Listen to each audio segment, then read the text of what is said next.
Hi and welcome to the advanced video. So in this video today we're going to talk about a user who's been using this app for quite some time, probably a number of months, and we have most of the KPIs turned on here, and what we're going to do is just a deep dive into see how this user is interacting with the product. So first off, you can see in the Yaldi score they're at 200%. That's pretty much as high as it gets. So really what that's saying is we have a very healthy business here. We can do a deep dive into, for example, profit. We'll go next. It looks like we're above plan here. Very healthy profit number. Cash flow seems like it's in the red. It's quite far below plan. Things are improving, but definitely cash flow would be a concern. Customer satisfaction really seems to be sitting at a very satisfactory number. Revenue is above plan. Delivery seems to be there seems to be a major problem there. We need to investigate that. Inventory is trending down, which is a good sign. As long as we're keeping up with demand, that's not a problem. Risk seems to be quite flat and below plan, so we seem to be pretty good shape there. Our customer acquisition costs seem to be extremely high and trending upwards, so that's definitely something to go figure out. Sales, looks like our sales units are going down, but it seems like revenue is quite healthy. So we might be selling a little bit less, but still maintaining pretty good revenue and profit. So that may not be a concern. And then we seem to be in total compliance with all of our regulatory items. So overall, you can see a couple of things to look at in the business that didn't look so great. So we're going to go ahead and look at our progress score. This does the deep dive, if you remember, into each one of these different pages. So if we go straight to, let's look at cash flow since that was red. You can see at the top, total costs is having a very strong impact on your actual cash. So what happens over time here is the data sets start to be compared, and you can actually see that the app is telling you that total cost is having the number one impact on your cash. So if we go down to total costs, we can see here on the right that it has a five bar strength indicator. So statistically, this is saying that basically your costs are tracking with your lack of cash.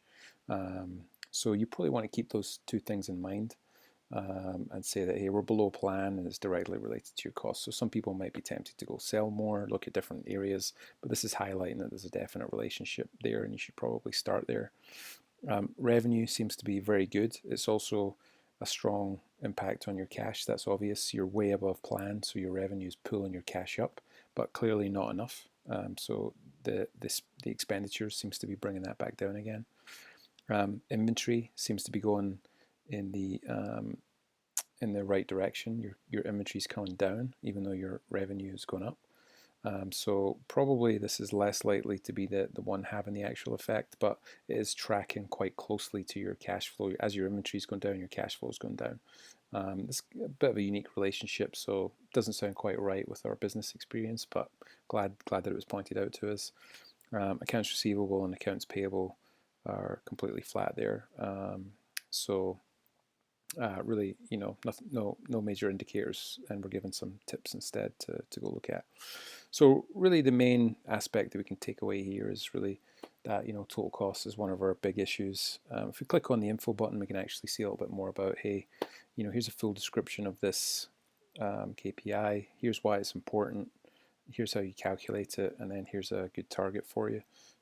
So you can do that for each one of the KPIs within the app. The next screen I'm going to take you to is, if you remember from some of the previous videos, these pages are really used for problem solving and understanding where you are in the business. But what you might also like to do is really close out a report period, maybe at the end of a month, at the end of a quarter, the end of the year, and you might want to look back. So for example, right now we're looking at February, but we could take that back to January and say, okay, how did we do for the month of January? Well, we can see on profit we were supposed to be at 32%. We finished at 57%. That's extremely healthy. So it's green.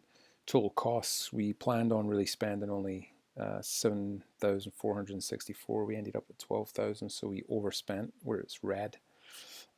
We were supposed to raise prices by about 2.5%. We only did it by 1%, so we're behind. Cash on hand that we would like is 33,000, but we're sitting at almost 13,000 there, so we're red. And so on. You can continue to go down. You see inventory, customer satisfaction. The items in bold are like the lead KPIs, and then the ones non-bold underneath are the ones that drive it.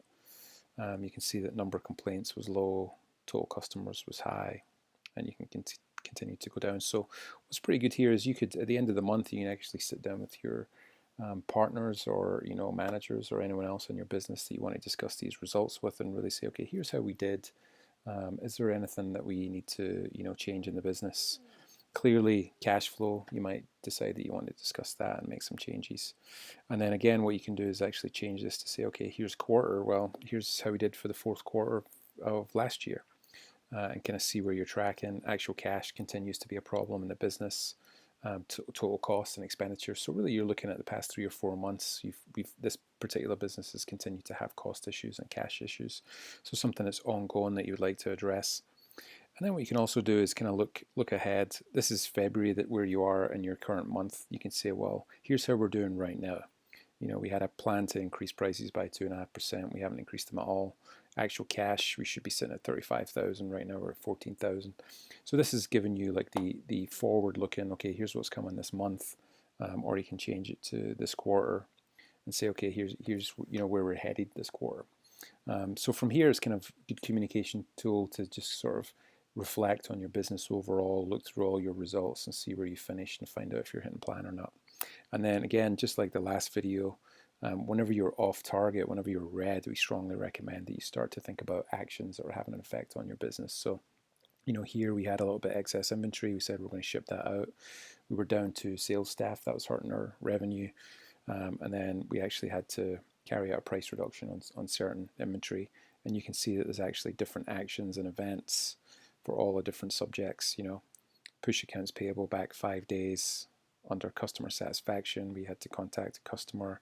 We have a show in LA. So you can see under each of these, you have a very specific plan to improve these numbers. And then finally, what we saw on the first page was an actual event. So one of our staff members was out sick, and then we had a sales event. And what this is actually doing right now is telling you if there's a relationship to that. So you can see up the top here, the higher in the service position is having a strong impact on your net profit margin. So very strangely, whilst we have this open position, the app has noticed that the profit margin has been affected. So this is actually bringing to your attention that an action or an event may even be having an effect on some of your numbers. So it's very personal information to your business. And again, it just helps you make those decisions to move things forward. So that really sums up, how an advanced user could use this app. The final thing is maybe just to quickly preview. If you're pulling your data from different sources, here we have the QuickBooks link shown. It appears in green. If you're manually entering the data, it's in blue, and that's controlled through your settings screen. So that would be a kind of advanced user. Hopefully, once you've used this app for a little bit, you'll step up to that and drive even more improvements in your business. So thanks for listening.